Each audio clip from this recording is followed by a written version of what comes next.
shining bright. Stories of struggle, stories of life. Hey, everybody. Welcome to another episode of Let's Talk Local. And we've got an exciting guest with us today, and we're going to get to Mike in just a second. But Nick, how you doing back there behind the camera? I'm doing good. We had a pretty good day today. Mike, you are our last Let's Talk Local for today. We've had some good ones. So if you haven't watched those, folks, they are the last two episodes before this one. So I highly recommend. You're not going to want to miss out. Absolutely. And just a quick sponsorship note. Today's episode is also brought to you by my favorite music store, Piano Trends Music Company. Indeed. And that's where we put the fun in music, whether you're getting instruments, taking lessons, or needing service. We're there. So that link will be in the description below. Beautiful. So today we've got our guest, Mike Rataj, is a photographer and video creator. He's focused on capturing meaningful life moments for families and businesses. So Mike, welcome aboard. Thank you. Thanks so much for having me. Oh, it's great having you here. Why don't we start out? Tell us a little bit about your background personally, and then I want to talk about the business as well. Sure. So I actually was a film school nerd back in college, which I don't know if I would recommend it for people. I do wish I had more of a marketing background, but that is something that I evolved to once I got an understanding of film, and like what the actual need is. Because, of course, when you're in college, you just think narrative films and I'm going to make the next big Goodfellas or, Tarantino movie, and then that's how you're going to get your money. But then you realize that is such a small little bit, and most businesses need it as a marketing aspect, and they need some kind of, just marketing videos. So, after film school, I went into, because there were a lot of jobs. There was a lot of intern stuff. So I went into, financial markets to do sales. Because that was kind of where, I wanted to move out of the house and just start my life. So I got a lot of experience with economics, with sales, with how businesses operate, watching CNBC for, 12 hours a day, 5 days a week, just seeing all the different reports, that kind of thing. Doing your research. Doing my research. Yeah. So that was my basic, what I consider that as my marketing economics PhD, just like seeing all that. And then that's when I shifted the corner after I did about 8 years in that, 12, I guess, total. And then I had a life-changing moment. And then I decided I needed to go back and use that film degree, but be more business focused, not narrative, but just marketing and that aspect. So what drew you into creative family memories? So you started out working with families rather than businesses in the beginning? No, I actually started I'm still running it. It's called Bulb Brain Creative. And that was because my first instinct was that, businesses just need video.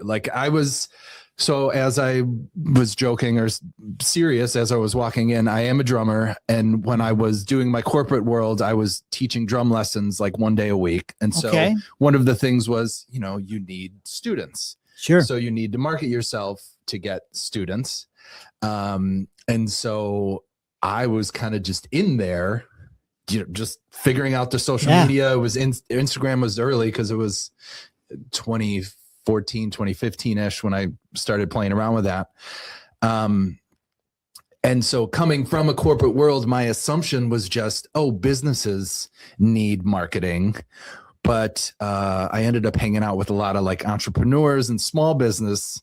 And unfortunately, I could offer some discount stuff, but I couldn't, not many bigger projects. And so I was doing it, I think 4 or 5 years when one of my contacts referred me a family project. Mm-hmm.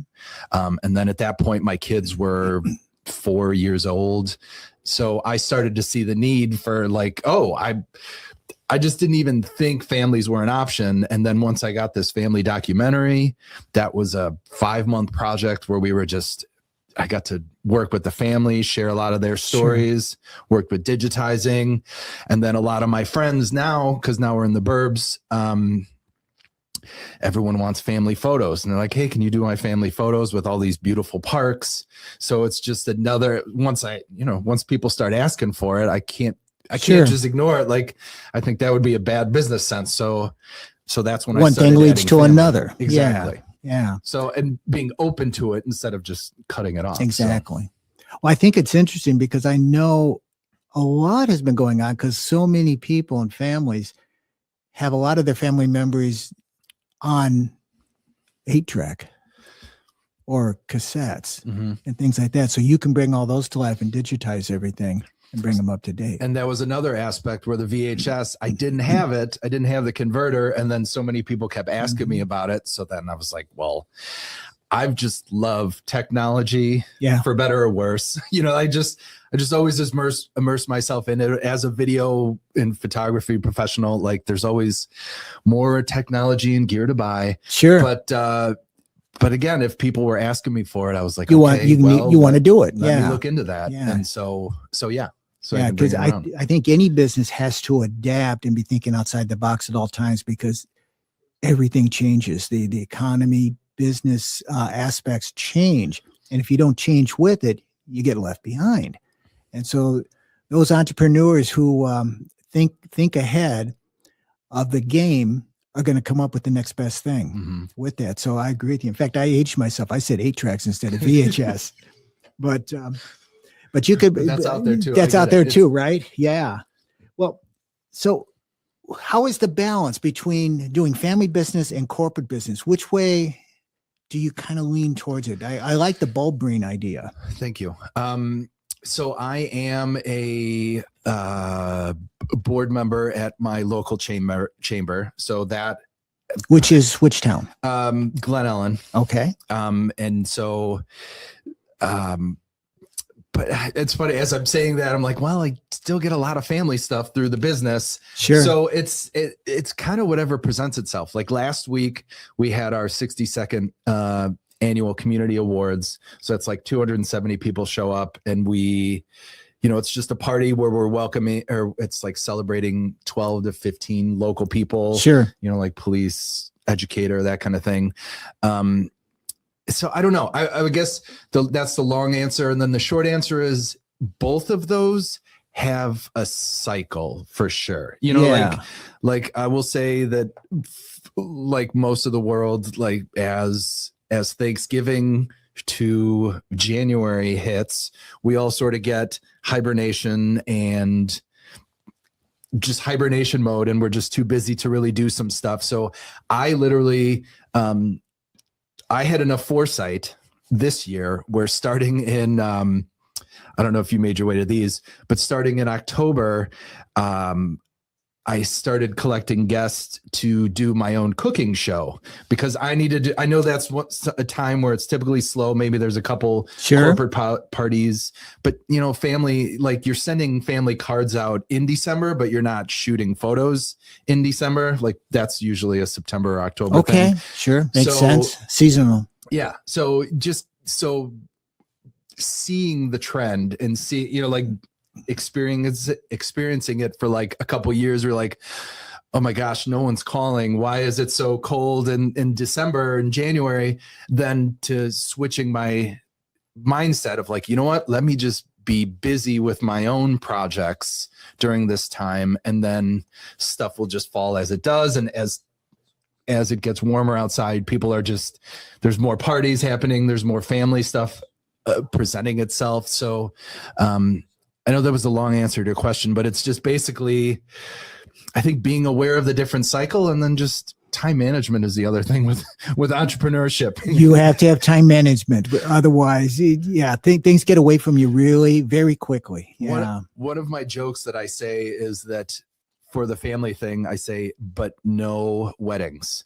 And so that's part of my musical past or musical life is that, Friday and Saturdays are usually gig nights. So I don't want to spend all day shooting. Plus my kids are off school. So I'd rather hang out with them. So, I mean, technically the corporate world is 9 to 5. Technically. Families, we hang, it's like we'll do a half-hour photo shoot at 4:30 to, till the sun goes down kind of thing. Okay. So it is planned. That's another thing that I feel like they complement each other, that again, once you've seen it and experienced it, you can at least plan around that, I guess. Take me from step one all the way through. Does the corporation or the company contact you first? Have you already reached out and marketed to them? If they come to you, do they come to you with an idea of what they're looking for you to do, or do you feed them the ideas? Yes. A little of both. Yes. Yeah. Kind of all of it.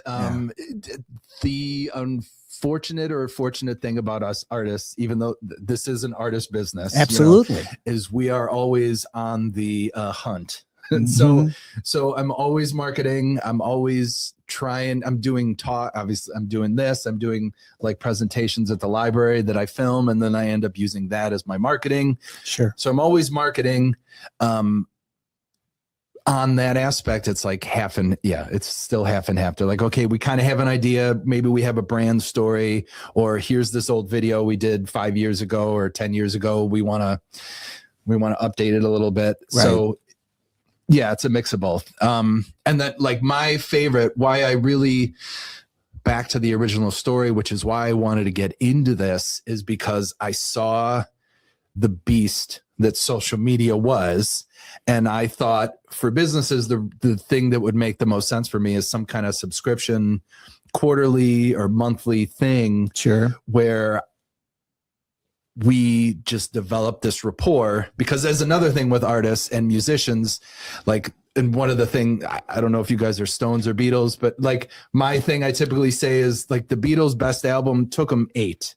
Like they didn't come out with Abbey Road right away. Like they had to do a bunch of cover albums and played for 8 hours a day before they started actually making real stuff. So as a video artist, I feel like the person that I'm working with, we're also collaborating and figuring out, like our styles as well.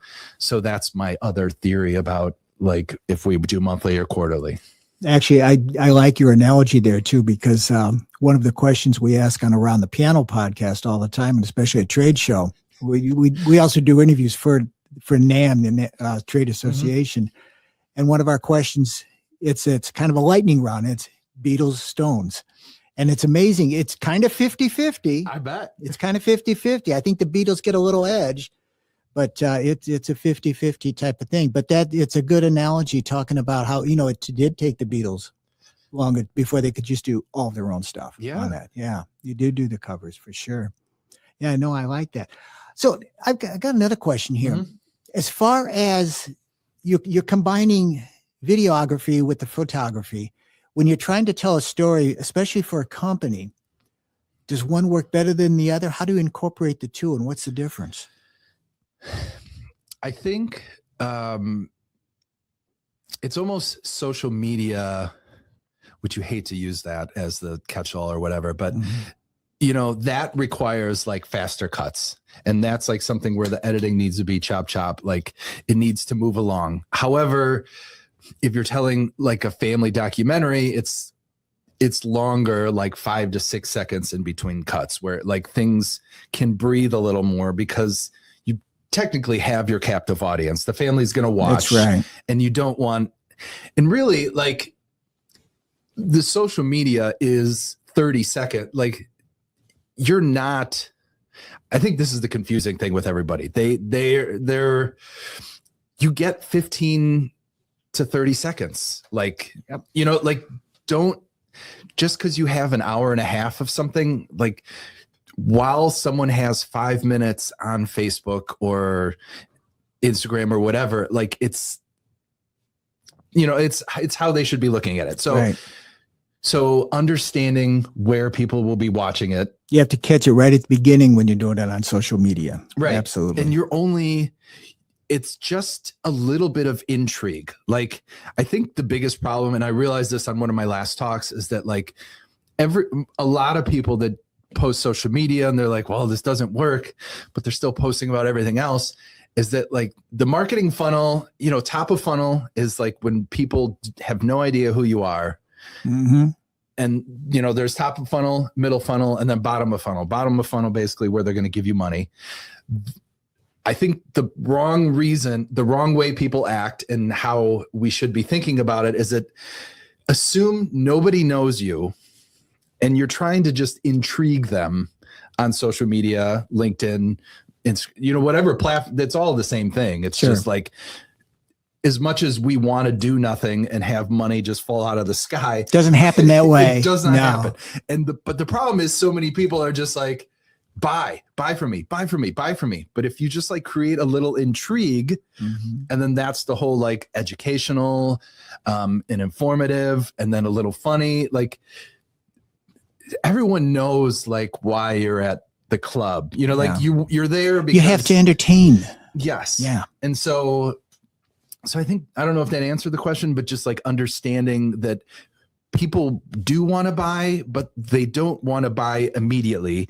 And, the whole marketing adage of 15 touches, 9 touches, whatever that is, like if you have that in your mind and you're thinking, okay, top of funnel, how can I just get someone even more interested this is where figuring out funnels of like, okay, what's the next thing? Like just call for an educational, whatever it is. But like as piano, showing how well you play a song intrigues someone to be like, I want to play that song. Right. So like they'll do the work. They'll give you money if you intrigue them enough. That's right. But if not, then be like, hey, buy my lessons. And they'll be like, why do I need to do this? But you have to create a story. Yes. So exactly. So I think that's, again, the longer way for your question, but I hope that sort of answered it. It does answer it. And I think it leads to something else. I think so many families are keeping in touch with each other through social media. Mm-hmm. So a lot of times their brains are thinking that quick response regardless. So when you're working with a family, what advice do you give them for creating the kind of memories that you're going to create visually with them through the videography and the photographs when you put something together? If you have like for us, we're Italian, so we have a lot of parties. My wife, to my wife's chagrin, like every other month we'll have a big party where 30 of us get together. So thankfully, I think that's a really, it's a great thing, I think, because we get to hang out a lot. If you're from a family where maybe it's once a year that you don't get to see each other, right? Those times that you're together is when, it's like, okay, I got a 70th birthday party coming up. We're all going to be together. Now we want a photographer for an hour, to take all these photos. Even if you don't hire me, like it's just, okay, everyone's going to be together. So you need to just plan 15 minutes. There needs to be one head person to do it because you get to a family party, it's just chaos. There's everyone's baggage happening. Then no one takes a photo and then you leave. So, and that happens a lot. Families, because after the fact, you look at each other. I know there have been times when my wife and I look at each other and say, we didn't even take a cell phone picture here. We didn't do anything. We had everybody together and didn't do it. So I would, if you're not hiring somebody, you plan ahead. Need to like give someone that job. Just say like, you are the photo. It's funny. My aunt, if she's probably watching this, hi, Aunt Kathy. Hi, Aunt Kathy. She's a great supporter on social media with me. She's come to a lot of my talks, and it's funny because I've made the talk, and then now she's doing all these photos with everyone. Sure. She's doing the photographer. We just had a party 2 weeks ago for my uncle.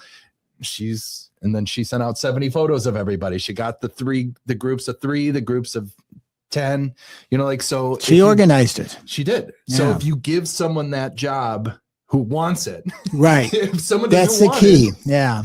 You need the personality too, because like, that's the other thing with photography. Like, you're at a party, and like last week at the community awards, now they know me a little more because I'm on the board. And so like, I'm just out there, but like, you still gotta be social with people. You're asking them like, hey, you guys are having a drink. Can you just like smile for me for a second? Right. So you need someone that wants to do that. That's right. That because it is kind of, especially when you go into an event and you don't know anybody, and then you're just like, wait, so I just got to walk up to everybody and say, hey, will you? Although sometimes I think it's easier when you don't know anybody. I agree. You know, I know that's where I'm almost catching myself, because it is, if you don't know anybody, you're like, I'll never see him again. That's right. But, what do you got to lose? And then you never realize you're like, oh, you're the person that's going to hire me next time, so, but if you dictate someone and you know when your parties are going to be, it's important. You set aside your 15 minutes. I always, because if I do a family photo session and it's going to be like two older siblings with all their kids and grandpa, like when I'm just meeting them, I'm overwhelmed and I don't know who is necessarily with who. So like, who's the alpha and who's not? Yeah. I'm like, okay, so who do we want photos of? And that's another thing when I'm at these parties, I'm like, do you guys know each other? Like, or do you not want a photo? Like, are you just 5 random people that I'm going to get in a photo together? So yeah, every family dynamic is right. A little bit different. Is this the first photo you guys have been together in 20 years? Like, should we do this? So, so understanding the groups, like this is why a lot of event people, you say to get you have like a shot list, and it's something to do ahead of time, because if you're working with an executive director of an event and then the night of the event, all that's happening is they're being pulled, like this goes back to more event photography, but they're being pulled in like 30 different directions. Right, they're seeing people they haven't seen in a while, donors, all those things. So you can't really talk to them. So it's, again, getting another contact person that knows who to coordinate. And then you use the shot list. What's your favorite type of event to work? Aside not weddings. Yeah, we know what you don't like. Honestly, if there's and why do you not like weddings? Before we go on, it's purely, I think there's a lot of stress in general. I've really only shot a couple of them, and it was just kind of enough. But a lot of it is the scheduling too. Like the whole Friday and Saturday, I'm usually busy. I do my band, we play out of town a lot, and so it's like, just all that, it was like, I can't, just that at its outset, or onset is just like conflicting life of like, I can't do this so that was why. But I mean, other events. Yeah, corporate events usually happen during the week, that 9 to 5, like you said. Those are perfect. A little later, so maybe there's an open bar, so people are definitely more like, they're chill, they're having fun. I think people relax more at corporate events working with their peers than actually with the family when they're doing it. Yeah, sometimes it's more stressful. It's true. There's a lot of baggage. That's the other thing I say with the video stuff. It's like, it's hard to sit, like, how there's just baggage. Like families have so much baggage, and that's the nice thing about like an outside person that's like a like a couples therapist that's just like, okay, you're right, but this is how it should be. Sure. And so sometimes to cut through the baggage, it's easier to have someone that has no skin in the game to help absolutely. Yeah, that makes total sense. Now, in your work, as you said, you're a member of the chamber in Glen, Ellyn. You're on the board at the Glen, Ellyn. So you're helping to organize some events and set some events up. So when you go to set an event up, is part of the plan making sure that you're getting a video history of it as well? Yes and no. Yeah. We've done that for the community awards, and then that became too much because then I'm taking photos of the winners and blah, blah. It's like wrangling cats. Yeah. So that's just understanding that that's more photos. Sure. And that's kind of where I think my need of being, because a lot of people are just video people and other people are just photographers. Right. I really like wearing both hats of a photographer and a video person. I don't know if it's just necessarily the lack of editing, but there's so much more prep. Like everyone needs to be mic'd. So you need good audio when you're doing the video. Like you can use the loudspeakers, but sometimes, if people are eating, you're going to have clinking plates and all that stuff. So it's not as clean. No. So I think it depends on the event. I will say we've been doing this taste and carnival in the downtown. And so, when there's thousands of people there, I get my drone out. Okay. And there's nothing better than like a 400-foot shot of the Ferris wheel, the just all the rides and all the people enjoying the music. Sure. You know, and then that, so I think it depends Yeah. on the event of what makes sense. Like something like that is just so, like, I just think it's cool to help plan a carnival. You know, like I've never planned carnivals, and then now I've done it 4 years in a row. Yeah. You know, so it's like, that's a cool thing to get video of. But, you know, I think it And depends on the I'm thing. sure you come up with different ideas every year, learning from the previous year Exactly. as well. Yeah. Iteration is key in business and art It and is. life. Well, if people want to get in touch with you or learn more about you, where should they go? So I'm fairly active on Instagram and Facebook, to be easy. So Creative Family Memories on Instagram or Facebook. And then, or creativefamilymemories.com should have links to all those spots. To all that. Sure. Like a link share type thing. Mhm. Excellent. Tell it, what do we not know about Creative Family Memories that we should know that we have not talked about yet? That's a great question. Well, thank you. I like great questions. One where there's dead air. Put you on the spot. I there. know. This is where we do a musical interlude. You know, do, do, do, do. How long does he get to the bridge before he can answer? That's right. It's what's been fun about this Creative Family Memories and getting like video interviews of people is it goes back to my narrative. I don't know if this is a real answer, but this will be my long answer. It goes back to my narrative love of filmmaking. You know, when I went to school of like, I just want to make narrative films. And so like, I can kind of help people make their own narrative family documentary that is usually very meaningful to a lot of people. Sure. And the reason I keep digging into families is because their families love the product so much more. And that was one of the things I always wanted to accomplish leaving corporate, because it was very ROI driven. And so I always had in my head, I want to just deliver a good product and have someone happy, and then that be the justification to get more business. And so I don't know if that's the answer, but like that's actually a good answer. It. It's because it's a passion.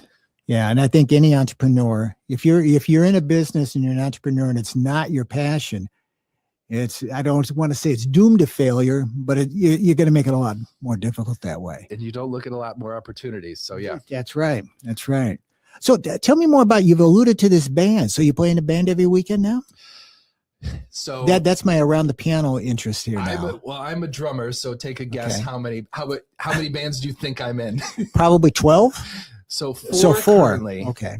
2 of them are with 3 of the same members. Okay. One of them is an art rock project. So it's 3 of us, but I call it a 5-piece, 3-piece, because the guitar player plays digital. So he plays guitar and bass. The bass player does loops that I got to listen to while he plays saxophone. And then I'm just drums. Okay. And then the other group we do is like, it's like jazz and funk covers. It's more of our regular gigging band. You know, art rock has its niche. Yeah. Yeah. There's not a huge demand. But like party jazz and funk has a little more demand. Okay. So that's KW3. The other one is called Sons of Ra.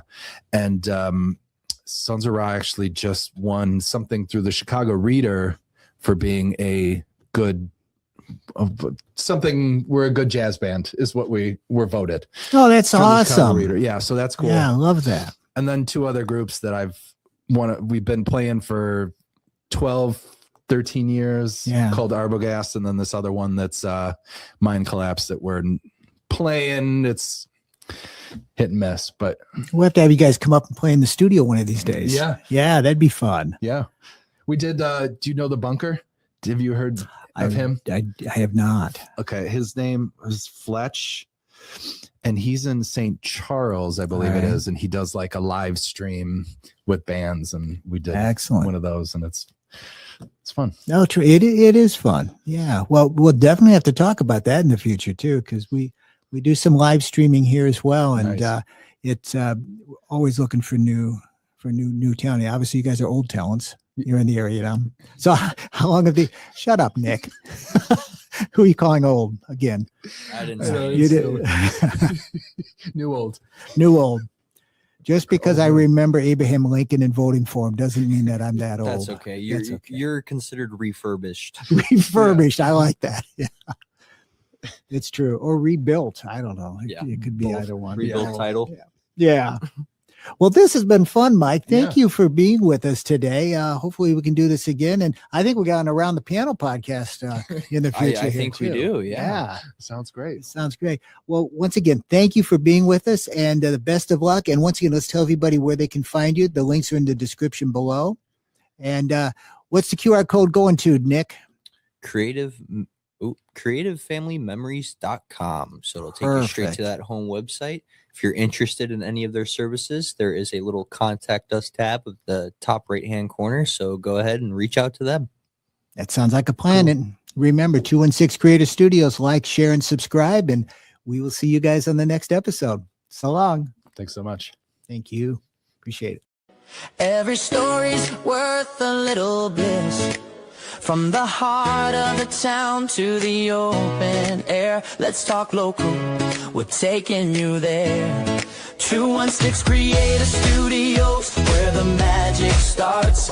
Local businesses, their real work of art. From the cafes to the shops on the